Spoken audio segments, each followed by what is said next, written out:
Tere kõigile! Alustame Tervise pooltunni saatega ja mina olen saatejuht Stiina Eilsen.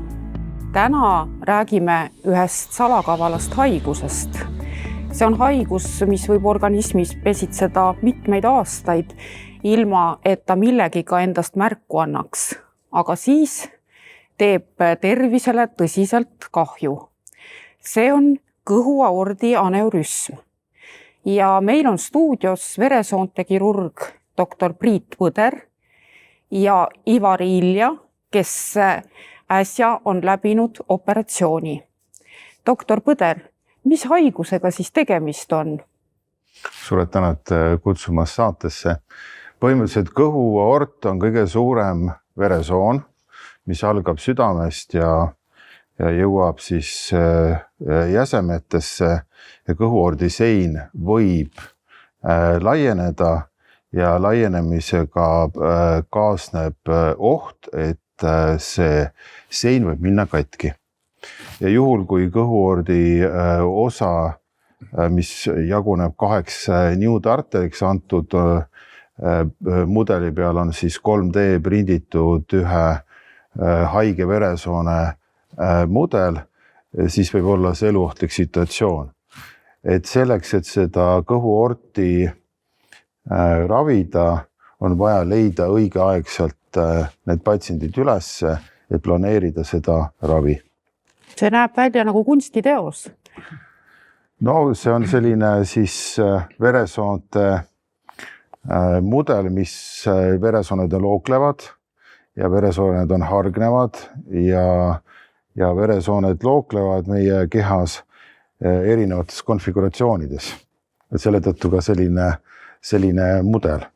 Aga antud juhul on see laienenud veresoonte osa kõhu osas ja niudarterites. Härra Ivari Ilja, kuidas see tunda andis endast see haigus? Mitte kuidagi. Mina sain teada sellest, et mul selline oht on juba 5-6 aastat tagasi ühe teise uuringuga seoses. Ultra oli teinud analüüsi läbiviija, hoiatas mind selle eest, et selline protsess mul toimub ja mingil seletamatul põhjusel selle aasta alguses mul tekkis tunne, et uuriks õige, kui kaugele see asi on arenenud ja ultraheli uuring näitas, et ongi nii-öelda üle 5,5 sentimeetri, mida tol korral siis see analüüsi tegija ütles, et siis tuleks nagu midagi ette võtta ja sellest kõik see algas ja nüüd siis 27. oktoobril toimus mul väga edukalt operatsioon ja nagu näete, tunnen ennast suurepäraselt. Kõik läks tänu doktor Põderile korda ja võin lausa öelda, et teisel päeval pärast operatsiooni ma olin juba püsti ja sain liikuda ja see nii-öelda tiksu pomm, mis minus siis oli, on nüüdseks, ma ei ütle, et likvideeritud, aga vähemalt ma võin vaadata tulevikku optimistlikult. Ja kuidas enesetunne on praegu? Suurepärane. Seda on hea kuulda. Aitäh. Aga kuidas siis tavaliselt tehakse, kas jälgitakse seda protsessi aastaid ja millal otsustatakse operatsiooni kasuks? No kõhuaordil on omad rahvusvahelised väga kindlad ravinäidustused olemas, et millal on mõistlik opereerida ja rahvusvaheliselt on kokku lepitud meestel on see siis kõhuaordi diameeter 5,5 ehk see laienenud osa peab olema 5,5, niudarterite osas on 3,5 sentimeetrit ja naistel on need mõõdud natukene väiksemad, sest naiste veresooned on ka väiksemad. Põhiline probleem on see, et kõhuaordi aneurüsm ise aordi sein ei anna meile mitte kuidagi tunda. Me subjektiivselt tunneme väga harva, kas seljavalu või kõhuvalu ja see võib olla mitte spetsiifiline, et me ise ei seosta ja kõige suurem eesmärk on see, et leida need patsiendid üles õigeaegselt, kui nad on kas veel väiksemõõdulised, et nendel ei ole ka näidustusoperatsiooniks ja neid jälgida, seal on väga kindlad algoritmid, millal jälgida ja rakendada siis parimat medikamentooset ravi. No, mis oma olemuselt on siis vererõhuravi, ja kolesterooliravi. Et kolesterooli ainevahetust on maksimaalselt vaja kontrolli alla saada, et laienenud aordi sein ei laieneks niivõrd kiiresti. Kas teie kontrollisite oma tervist iga-aastaselt? Olete väga hõivatud inimene. Ei. Täpselt nii see oligi, et see 5 aastat või 6 oli vahepeal ja mingisugune, ma ei tea, mitmes meel siis mulle selle signaali andis, et nüüd võiks uuesti seda vaadata ja see otsus oli õige. Kui palju inimesi hinnanguliselt käib ringi sellise tiksuva pommiga? Sellist statistikat on väga keeruline välja tuua. Põhimõtteliselt me teeme Eestis kokku 2 keskuse peale, regionaalhaiglas ja Tartu Ülikooli kliinikumis 130 kuni 150 plaanilist operatsiooni, kõhuordi operatsiooni, aneurismi operatsiooni, aga seal on tänapäeval 2 võimalust. Üks võimalus on siis veresoone siseselt seda ravida, mida nimetatakse stentproteesimiseks, ja teine võimalus on siis avatud klassikaline operatsioon teostada, kus siis inimesel avatakse siis teatud õõne osa, ütleme niimoodi, ja õmmeldakse kunstveresoon siis kahjustunud veresoone aseme sisse. See, mis on endovaskulaarne kaasaegsemad metoodikad, need tehakse siis väikeste aukude kaudu kubemes. Kõikidele inimestele see ei sobi anatoomiliste kriteeriumite alusel ja seda plaani tehakse personaalselt, juhul kui on võimalik, sõltuvad siis patsiendi east ja kaasvatest haigustest. Me planeerime alati mõlemat võimalust. Kes siis kogunevad enne operatsiooni, arutavad seda, millist operatsiooni teha? Et see toimub läbi siis teatud rahvusvahelise konsilaarse, ütleme, infovahetuse. Et see toimub siis personaalselt patsiendipõhise veresoonte konfiguratsiooni alusel, täpselt samasugused nagu selle joonisel. Igal inimesel on oma veresoonte anatoomia, omad konfiguratsioonid ja omad veresoonte mõõdud. Ja vastavalt nendele mõõtudele on võimalik siis personaalset plaani paika panna. See tundub väga filigraanne töö. See on veresoonte kirurgide kui torumeeste töö, nagu öeldakse. Ja. Kuidas sellest operatsioonist taastumine oli? Muidugi ma tean, et arstid ütlevad, et igasugune ravi ja millest iganes toibumine alati individuaalne. Et see võib-olla ei laiene kõigile, aga minule on see väga kergelt läinud. Ja minul just oli seda tüüpi operatsioon, et 2 poolt reiarteritest kogu see keeruline. Ma ei kujuta ette, mida kõik need arstid, kes sellega tegelesid, peavad oskama ja suutma, et midagi sellist üldse nagu inimesele pakkuda, et minu toibumine sisuliselt seda õieti ei olnudki, ehk siis alates 2., 3. päevast olin ma samasugune inimene nagu enne. Üks pisike tagasilöök oli vist 5. päeval tõusis palavik, aga antibiootikud selle probleemi lahendasid, nii et vähemalt minu puhul on see toimunud ülimalt kergesti patsiendina, aga ma kujutan ette, milline pingutus ja kuivõrd raske see läbiviia oli tegelikult arstidele, keda oli päris suur hulk seal operatsioonil, ma kujutan ette. Kes siis sellisele operatsioonile kaasatud on? Antud situatsioonis, mis on tehtud siis endovaskulaarne ehk veresoonte sisese stentproteesimise individuaalse plaaniga, on alati meeskonnas rahvusvaheline ekspert, konsultant. Tavaliselt nad on siis kas südame-veresoonte kirurgid, kes on omandanud rahvusvaheliselt litsentsi ja nagu siis tugiisikud operatsioonisaalis või siis teatud juhtudel, näiteks COVID-i pandeemia perioodil oli siis telesilla kaudu teatud keskustes siis kasutati, et nad ei saanud kohale tulla. Ja kogu siis meie hea meeskond, et suurepärased meeskonnaliikmed, anesteesiameeskond, operatsiooniõed, head kolleegid, kes tulevad, et selle jaoks komplekteeritakse meeskond, lepitakse kokku spetsiaalsed ajad ja siis vastavalt plaanile tegutsetakse. Ja selliseid operatsioone Eestis tehakse regionaalhaiglas ja kliinikumis. Jah, tähendab sellist tüüpi operatsioone tehakse ainult 2 keskuses, regionaalhaiglas ja Tartu Ülikooli kliinikumis.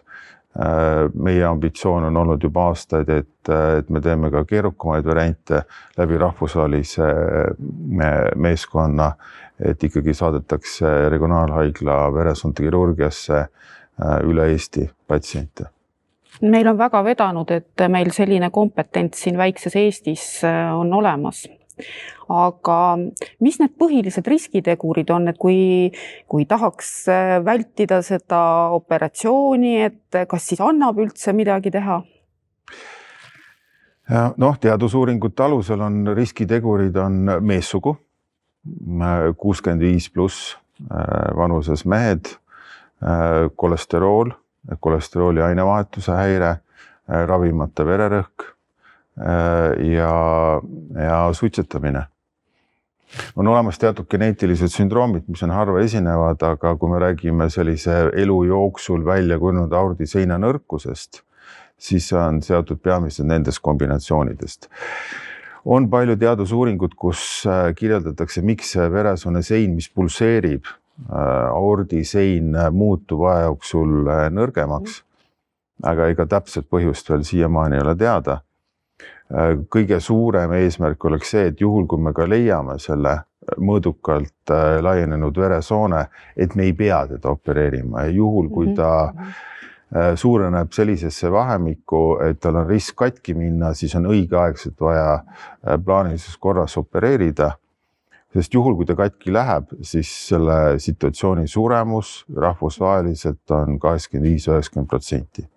Põhiline on see siiski siis õigel hetkel leida ja see patsient jälgimise alla saada ja just. Siis juba järjepideva jälgimise tulemusena siis otsustada, et mil hetkel oleks õige kirurgiliselt sekkuda. Just, juhul kui seda on vaja. Kui seda on vaja.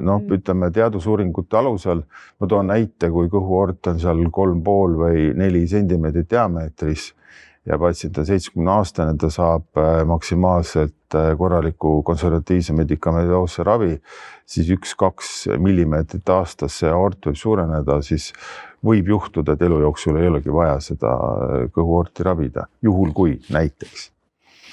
Ja kui me oleme leidnud, siis on vaja teha maksimaalselt hea plaan selleks, et minna plaanilises korras seda operatsiooni teostama, sest erakorralises situatsioonides üksikud patsiendid, kellel on, kui see kõhuort on katki läinud, aneurism on rebenenud, nad jõuavad meile ja me läheme seda erakorralises situatsioonis opereerida, siis seal tulemused on ravitulemust hoopis teistsugused.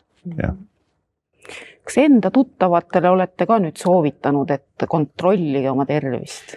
Kuna ma olen sellest sõeluuringust nüüd teadlik, siis ma olen kõigi oma tuttavate meessoost isikute hulgas, kes on üle 65 aasta, seda propageerinud ja kuuldavasti mõni on ka oma perearstile juba helistanud ja uurinud selle sõeluuringus osalemise võimalust.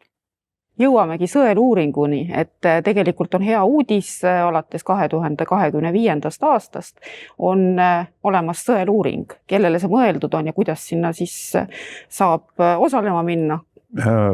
Jah, meil on nüüd Eesti Vabariigis kõhuordi aneurüsmi sõeluuringu pilootprojekt, ma rõhutan, pilootprojekt, see on regioonipõhine ehk siis Harjumaa ja Tartumaa, on 1000 patsienti 65-aastast meesterahvas, kellele nad saadetakse juhuvalimuna kutse, et tulge oma kõhuorti ultraheliga mõõtma, mis ei ole valusuuring, see võtab mõned minutid aega, et teada, kui suur see aort on. Ja seda praegust teostatakse siis 2-aastasel perioodil 2 keskuses, regionaalhaiglas ja Tartu Ülikooli kliinikumis. Ehk siis head saate jälgijad, kui te selle kutse saate, palun kindlasti minge ja osalege selles uuringus. Mida see uuring endast kujutab? Et kas on midagi hirmutavat? Ei ole midagi hirmutavat, ei ole valus.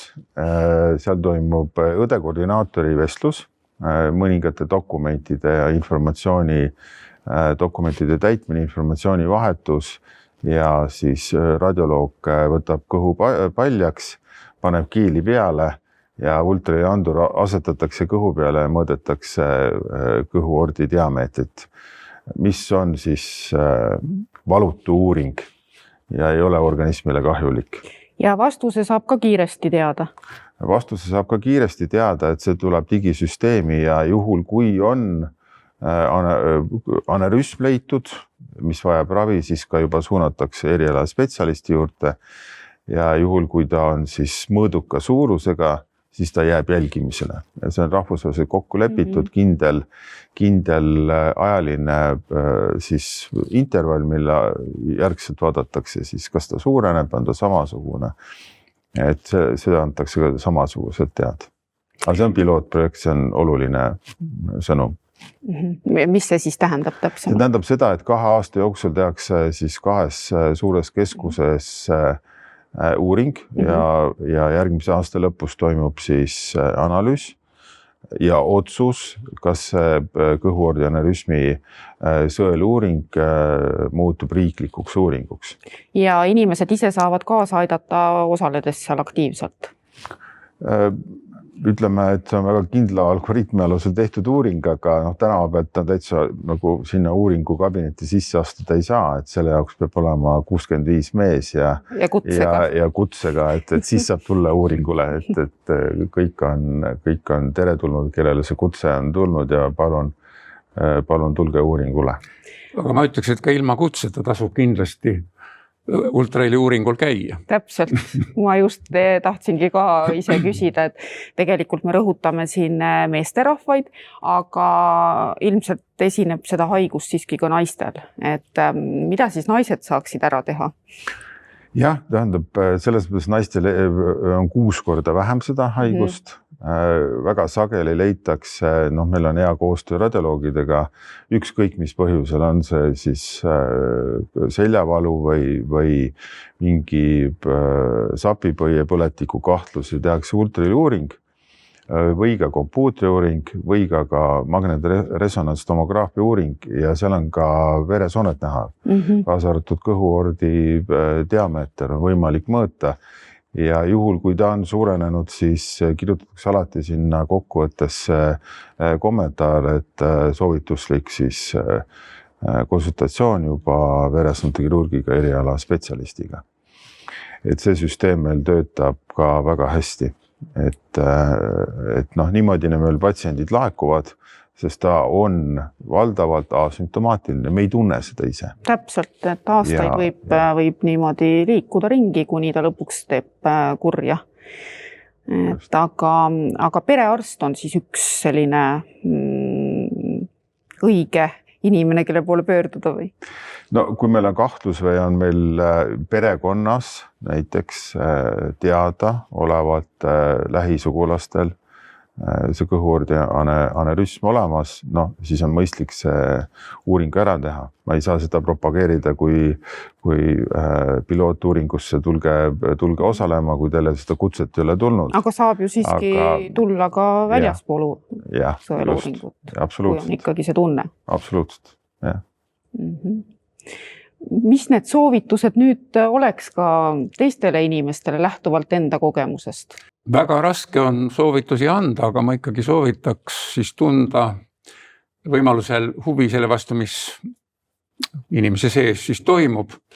Ja igal juhul sellise ohuallika avastamine õigel ajal kindlasti on oluline ja nagu ma juba ka ütlesin, et tegelikult igal juhul tasub ultraheli uuringule minna, siis selleks on ju erinevaid võimalusi, ei pea ainult perearsti kaudu seda tegema, et muud moodi seda kuidagi teada ei saa ja kui ta siis ükskord endast teada annab selle rebenemisega, nagu doktor Põder ütles, siis on need tagajärjed hästi halvad, kui pehmelt öelda ja ka see operatsioon, mida siis juhul, kui seda on võimalik teha, läbi viiakse, siis sellest toibumine on hoopis midagi muud kui see, mis nüüd minu puhul on toimunud. Nii et igal juhul tasub selle vastu huvi tunda.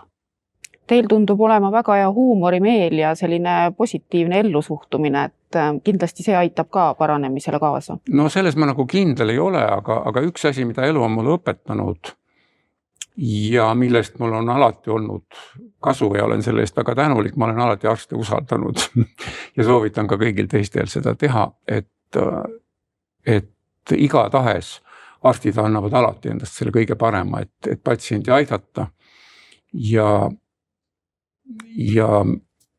võib lisada seda, et huumorimeel muidugi tuleb alati kasuks. Absoluutselt. Mis selle arst-patsiendi suhte puhul nagu kõige olulisem on? Kas mina võin öelda? Jaa, mõlemad. Kõige olulisem on see, et patsiendi jaoks on see arst üks ja ainuke ja nii-öelda jääb igaveseks ajaks tema mällu, aga patsient on arsti jaoks üks tuhandetest, kui mitte rohkem, nii et võib-olla see on selle suhte puhul väga oluline, et patsient ei ootaks seda, et tema oleks üks ja ainuke selle arsti jaoks. Kas ma ütlesin õigesti? Mina ütlen, et hea koostöö. Parim tulemus tuleb läbi hea koostöö ja läbi parima kodutöö. Ja väga sageli näiteks konsultatsioonidel, kui me veresoonte haigustest räägime, siis me joonistame, et kus kohas või siis näitame ekraani pealt kompuutripilte, kus on ka teatud rekonstruktsioonid, mis on ka nagu joonised, et see on võimalik näha. Ja kindlasti tuleb alati arutada plussi miinuseid. On ka mul situatsioone polikliinikus, kus me teeme ikkagi perekonna liikmetega koos arutelusid. Alati on olemas ju riskid ja need on suuremahulised operatsioonid, isegi ka väikeste aukude kaudu nad on seespoolt ju suuremahuline tegevus ja kõikidel sellistel, ütleme, südame-veresoonte operatsioonidel on omad riskid ja neid tuleb alati kaaluda. Mida inimene täna saaks ära teha enda tervise heaks? Ta kuulab saadet ja mida ta nüüd saaks siis ette võtta? No kõige lihtsamad asjad ongi need, mida me peame maksimaalselt hoolitsema oma tervise eest. Vererõhk. Hoiame vererõhku kontrolli all, hoiame kolesterooli kontrolli all, uurime, mis on meie perekonnas need, ütleme, nõrgad kohad. Ja kui vaja, siis lähme laseme kõhuordi üle mõõta. Et riskifaktorite modifitseerimine, mis öeldakse, on üks olulisemaid tegureid. Paljud inimesed nendel on keeruline seda motivatsiooni leida. Aga teaduse tõenduspõhisus ütleb, et ega me ei tunne oma veresooni ise. Ja kui veresoonte seintes hakkavad ka lubikahjustused ladestuma ja veresoone seinad näiteks muutuvad nõrgaks ja hakkab laiend välja kujunema aneurüsm, siis seda ütleme 10-15 aasta jooksul välja kujunenud haigust tagasi võtta on väga keeruline. Eks see eneseteadlikkus ja eneseharimine on kõige olulisem. Ma soovin head taastumist, suur aitäh, et leidsite aega Regionaalhaigla tervise pooltundi tulla. Suur aitäh, loodame, et kõik, kes saavad kutse, kindlasti tulevad ja osalevad sõeluuringul ja järgmise tervise pooltundi saateni.